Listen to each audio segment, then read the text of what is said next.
Hey guys, this video is about a commission piece that I recently did, and I thought to switch it up, maybe I'd just show you how it turned out before the video starts. So yeah, here you go.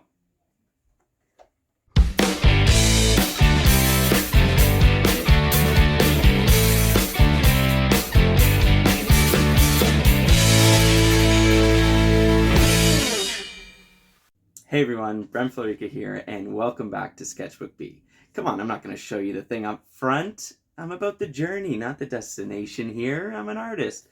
So yeah, stick with me. This was a really cool project. It was a lot of work, but a lot of fun. So let's jump in.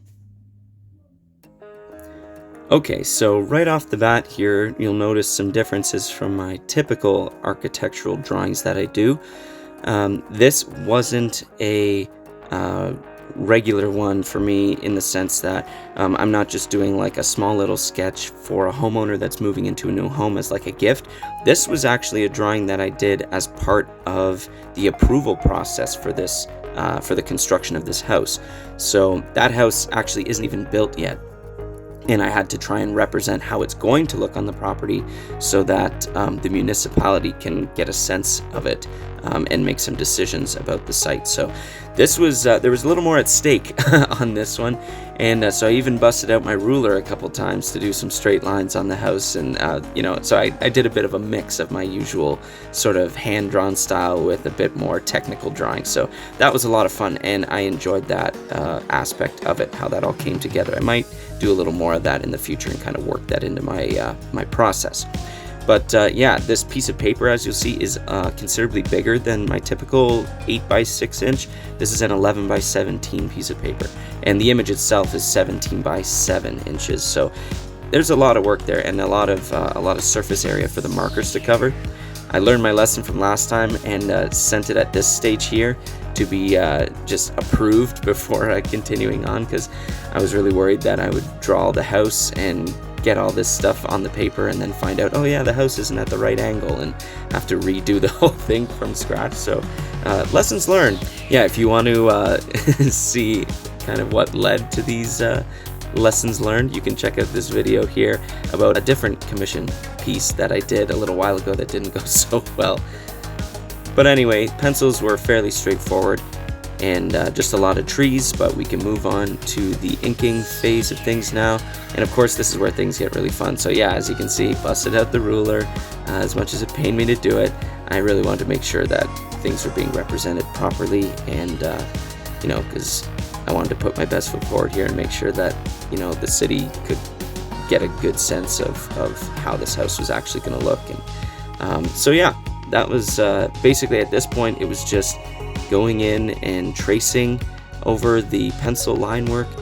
And this stage of the game took quite a while. Inking is usually a fairly quick part of the process for me, only because it is more or less tracing. I don't do kind of a very loose penciling stage where I leave a lot of stuff just blank and then I figure it out at the inking stage. Some artists do that, really works for them. For me, I struggle to do that. I like to have a plan going in with my inks so that I'm not guessing and making things up, potentially screwing things up by lines that are put in the wrong spot because I didn't really have a good, clear vision of what was going to happen there. So I don't know, I have to have the pencils down ahead of time to make sure that that's all kind of in place and taken care of. But even still, just because of the amount of like trees and shrubs and vegetation on this just took a really long time. I had to take a few breaks in there just because my wrist and stuff was really starting to bother me. Just from all of these little tiny lines for the grass and the shrubs and the trees and individual leaves and all of this stuff. It really took a while.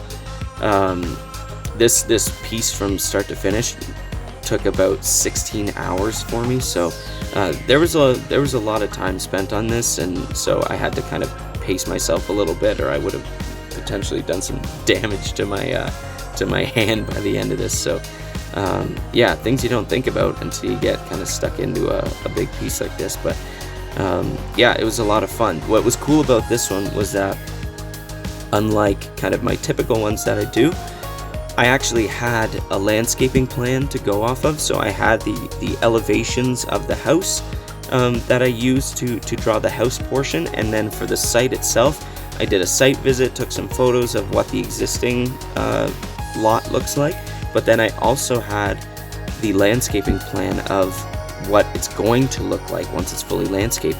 And so from that point of view, it made this so much easier because I could just look up what these plants look like and try and represent them as close as possible. And even when it came to the coloring process, like I'm not guessing, I'm just trying to represent the actual things that are going to be there. So that made it a lot easier for me, and kind of sped up the process in that sense, because I didn't have to guess or try and kind of make something up on the spot. It was all there, and this is representing how this is actually going to look when it's done. So that was a kind of unique aspect of this that I really enjoyed. And yeah, it just, you can see here all of these little bits of leaves and stuff. It's just, it was a lot.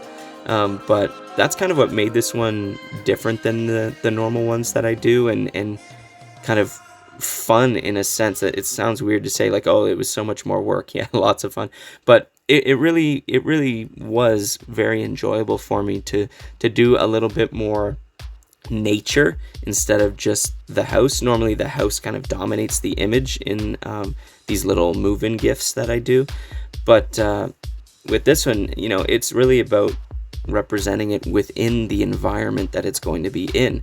And so that gave me kind of free reign to really dig into all of the vegetation and stuff around the house itself to place it where it's going to be. And that, you know, as weird as it is to say, was very enjoyable to do, and it, in spite of the extra work. And so at first I thought, here you can see this image is quite wide, and there's the finished inks there.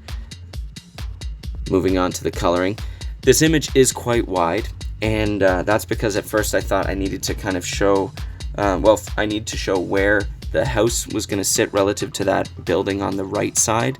That was a key piece of all of this, because that building on the right side is very old, and so they needed to kind of see how it relates to the new building. And I thought I needed to show that on the left side as well, with that other building that's on the neighbor's lot. Eventually, for the final piece, you'll see at the end that I did trim that off, because it, as it turns out, wasn't needed. So it's all just part of the communication process back and forth with my client, and they were very good in giving me everything that I needed as far as colors, as far as information as it went along. So this process was actually super smooth for me this time, and that made it just so much nicer to go through this process compared to my past piece that was a bit of a fail. So and again, see my video, my previous video on that. But yeah, this coloring process took quite a while, just because of all of the little details. And trees, you know, they take a long time to ink because of all the little details, and in the same way they take a lot of time to color as well, because my process is to kind of layer in various shades of kind of green and yellow green depending on the type of tree. And so, you know, I go in and do multiple layers, and it takes some time to go through all of that and make sure that I'm having it lit from all the same side. And you know, so you can see that it's just kind of one piece at a time. Here I'm putting in the gravel driveway and trying to achieve a bit of a textured look with the markers as best I can. I didn't want it to be like a super smooth blend there, because I was trying to add a bit of that kind of roughness. And later on, actually, I used some pencil crayons to help achieve that, and I think that helped as well, just to get a bit more texture on that driveway. This one was also an opportunity for me to experiment a little bit that way as well with the pencil crayons. I don't normally include pencil crayon in my Copic pieces, and I know a lot of people that do it on you know, Instagram or on YouTube or whatever.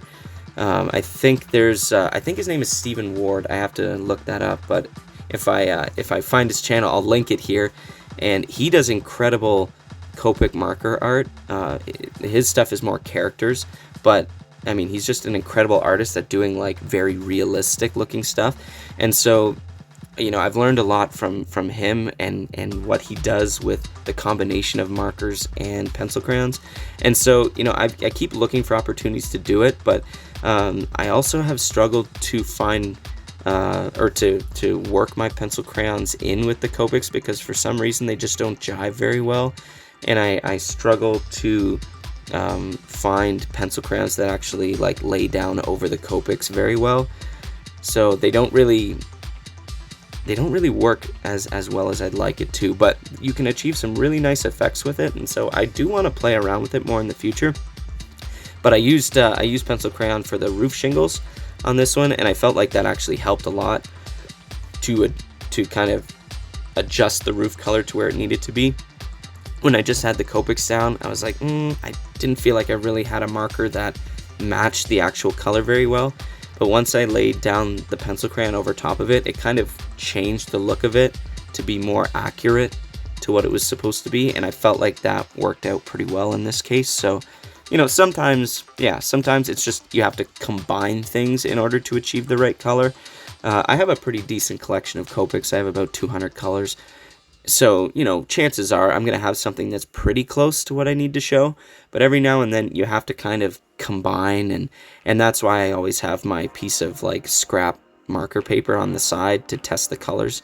Because sometimes in a pinch you have to just test out a few combinations until you get one that actually works. So yeah, I waffled back and forth on whether or not to do a Copic marker sky as well. Sometimes it's hard to achieve a nice clean gradient over a big area of paper, but I decided to go with it ultimately because I didn't want to have this entire piece as like textured Copic markers and pencil crayon, and then you just have this like clearly digital, super smooth sky with like no imperfections in it. And I felt like that would look a little jarring. So ultimately, I did the whole thing with Copics, and that way too, at the end, I have a finished piece that's complete in hard copies. So that was another kind of driving factor. But here's the finished piece. Really hope you enjoy it. And I had a lot of fun putting it together.